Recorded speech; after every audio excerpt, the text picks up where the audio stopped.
Medzi horami lipka zelená, medzi horami lipka zelená, zabili Janka, Janíčka, Janka, miesto Jelenia. Serus. Neuveríš, čau. Čau, ahoj. Čauko, keď som ťa videl, tak som si vral, že zbehnem za tebou. Akorát mi to spomínali so synom. Fakt? Počuj, robím také rozhovory teraz, mám takú polohlúpú otázku. Dáš mi 3 minútky, pochceš? Dá, skús. Spýtam sa, že tak ako iba, a ty mi povieš na to, že čokoľvek, čo chceš. Že tak ako. Tak, dobre. Vôbec? Ďakujem pekne. Vôbec? Ďakujem. Pýtam sa ľudí, že tak ako sa majú. No, nejdem komentovať. Ďakujem. Vôbec? Ani trošku? Ani trošku. Robím také rozhovory, kratučké. Tak robte, ďalej. Nemáte asi čas. Nemám. Veľmi sa ponáhľam. Ponáhľajte sa. Pekný deň prajem. Dovidenia. Zdravím. Nemáte na mňa 2 minútky čas, že by som sa vás pýtal? Robím také super krátke rozhovory, pane. Pýtam sa ľudí, môj projekt sa volá, že tak ako Slovensko, a to je presne to, čo sa vás pýtam. My sme sa videli, no, ale nerobili sme. Tak inak, teším ma. Matúš, pozdravujem. Ahoj. Chcem sa spýtať, tak ako? Všelijako. Čo ja viem, ako v čom, no. Ako v čom ako? Či politicky, či podľa počasia, či ja neviem ako. Povedz ty. Tak ja sa teším, že ide jar za chvíľu, že bude slnko svietiť, že budem so psom chodiť. Čo sa ostatných vecí týka, tak také bežné veci, čo Slovákov trápia. Drahé potraviny, malé platy a... Samozrejme platy. Čo sa týka cien v obchodoch a takýchto vecí, tak to sú, že na úrovni Rakúska by som aj povedal, že u nás stoja veci bežne v obchode, tak veď OK, sú veci, ktoré sú tam drahšie, a sú zase veci, ktoré sú lacnejšie, ale platy nemáme ani štvrtinové ako oni. OK, priemerný plat Slováka je, áno, nad 1000 eur, ale to preto poslanci majú 13. Ako na Slovensku. Čo to znamená? Niekedy lepšie, niekedy horšie, no ale tak. Mám sa dobre. A čo by sa muselo stať, aby ste sa mali ešte lepšie? Nechcem sa mať lepšie. Už teraz, ako sa mám, je to nadmieru a nezaslúžime si. Wow. Dobre sa máš? Dobre. A ako sa majú ľudia okolo teba? Neviem, asi dobre. Hej? Paráda. Ani nemoc dobre. Prečo? No, neviem, proste také zlé obdobie. Nemáme z čoho radosť. Svietilo slniečko, dneska pekne. Zatrénovať sme si boli. Čo trénuješ? A parkour. Yes! Pecka, super. Parkour, hej. A boli sme aj na polievočke, tak fajne. Dobre. Naozaj? Piatok, takže dobre. Super. Výborne. Parádne. Dobre. Tak nič moc. Prečo? No čo ja viem, zle je na Slovensku. Prečo? Zle sa tu žije. Dobre, dajem sa tým, že ako si spravíš, tak máš. Vy ste tu na dovolenke, však? Dobre. Vítajte v Dolnom Kubíne. Prepáčte, pekný deň prajem. Vítajte.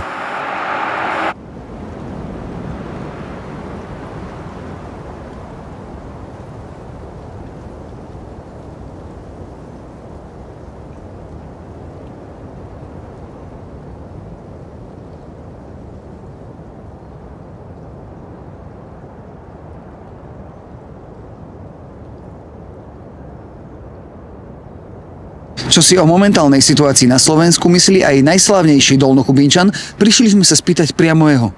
Pavol Rusák, tak ako Slovensko?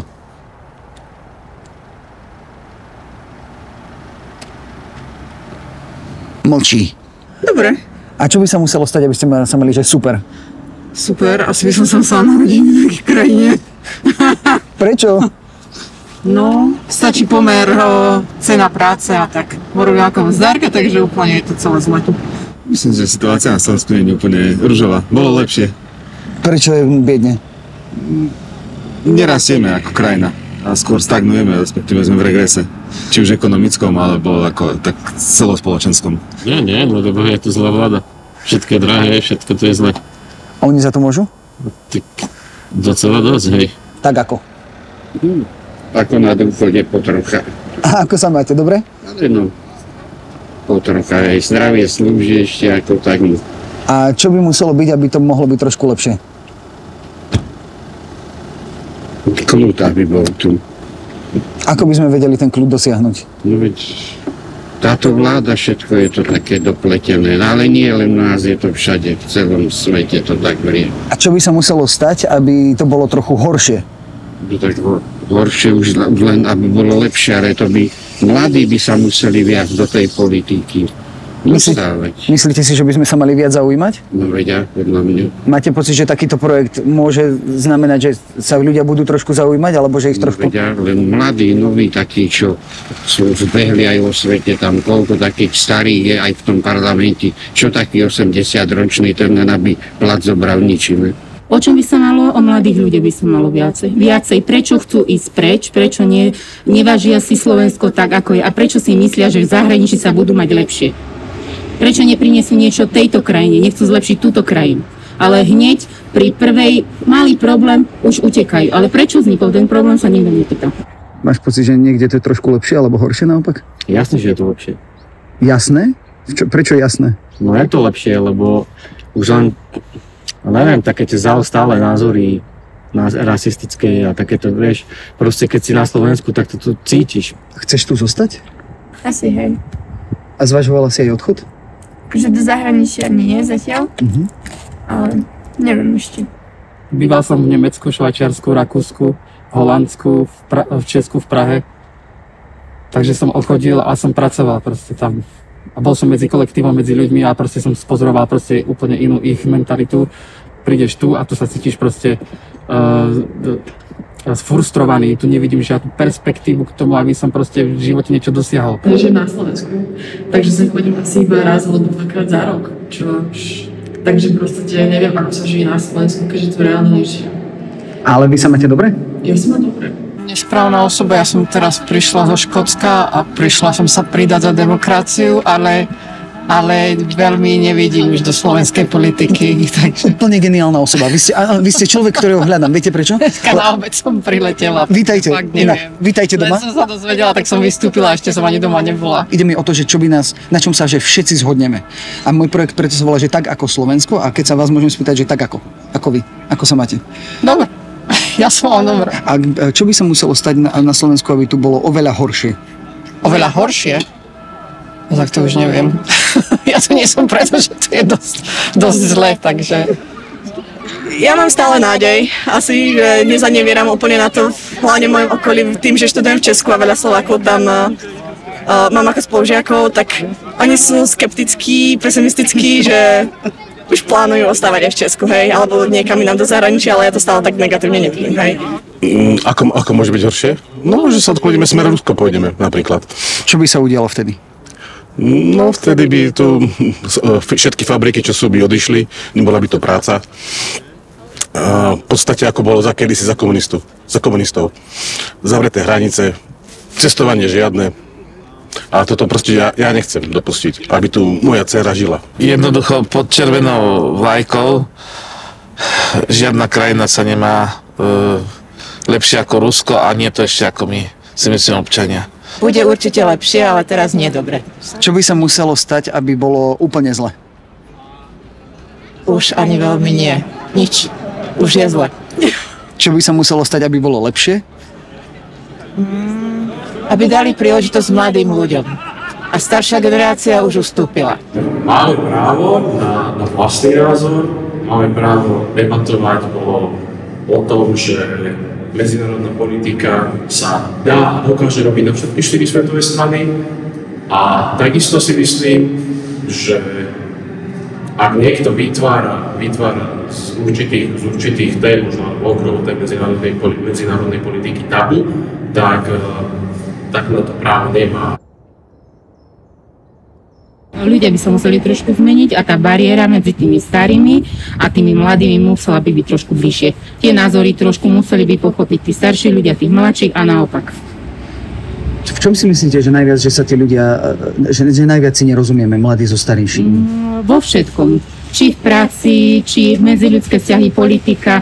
My starší občania sme zažili trošku iné detstvo, iné veci. Ak vnúčka mi hraje tam ťažký zápas volejbal, tak utekám len. Choďte podporiť. Pekne. Prežívam to, čo som nechcela prežívať. Už mám dosť rokov na to, aby sa toto dialo, čo sa deje. tak ako sa máte? Dobre, paráda. Hej. Som na dôchodku, takže výborné. A čo deň lepšie. Tak to ma teší. Čo by sa muselo stať, aby ste sa mali že úplne fanfárovo? No už nič. Ja som tak asi nadstavený. To začína byť komunistický štát. No. A ide o to, že nás táto vláda priťahuje do komunistického štátu, ktorým ja nesúhlasím a možno väčšina ľudí s tým nesúhlasí, lebo tu vládli komunisti 40 rokov a nebolo to dobré. Máte sa pre niečo aspoň trošku dobre? Má sa preto, že som na dôchodku. Ja som ten dôchodok dožil. A v čom bolo lepšie? Kedy? No, tak... že bol komunizmus, bola totalita, ale ľudia boli viacej zamknutí. Asi aby boli ľudia k sebe lepší a aby zmýšľali trocha otvorenejšie. Všetci ľudia by museli byť takí dobrí. Museli by byť takže pomáhať si a tak.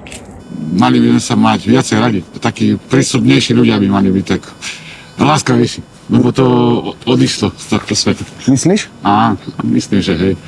Nie si sám. Kedysi sme boli takí viacej komunikovali a teraz ľudia tak, že povie, odíde. No tak, aby to bolo úplne super. Najlepšie by bolo, keby som nešiel dneska do roboty, keby som nemusel ísť. A inak, čo by sa musel stať?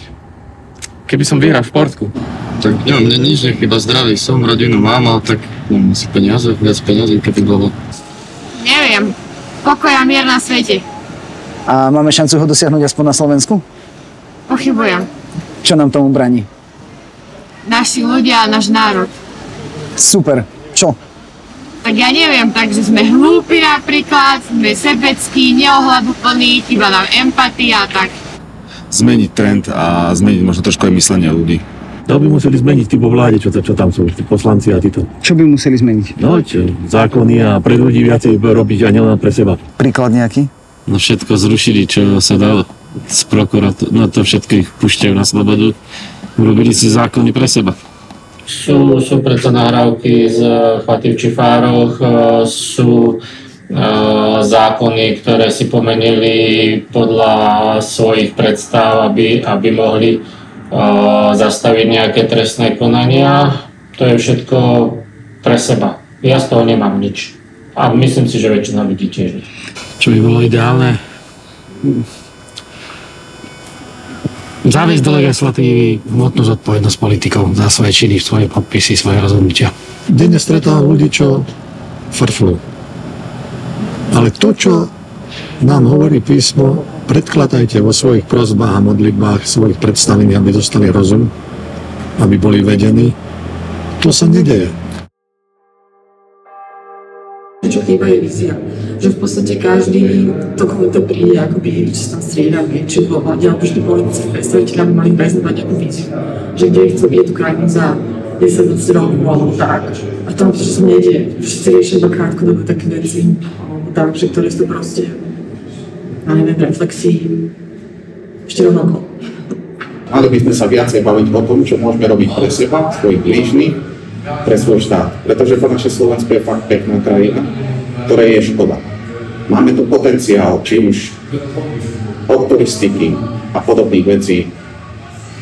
A je veľká škoda, že sa to takto rozpadá pod rukami našim. A to nehovorím ani o našich deťoch. Neviem, čo im tu zanecháme. A bola by to škoda, pokiaľ by to došlo kadekšie. Súhlasím s tým, aby Matúš použil moju výpoveď vo svojom projekte. Súhlasíme, aby Matúš použil naše výroky. Čo viem použiť, ale vykryte ma celú. Ale nie, dobre, vykryte ma. Vidíte, už zase sa staviam do toho, že nechcem, že človek už ani nevie, že čo môže povedať a čo komu povedať, lebo zistím, že ľudia okolo vás sú rôzni. Môžete to povedať, že súhlasím, aby to Matúš použil? Áno, Matúš, použij to. Ďakujem vám veľmi pekne. Dobre. Medzi horami lipka zelená, Zabili Janka, Janíčka, Janka, miesto Jelenia. Zabili Janka, Janíčka, Janka, miesto Jelenia.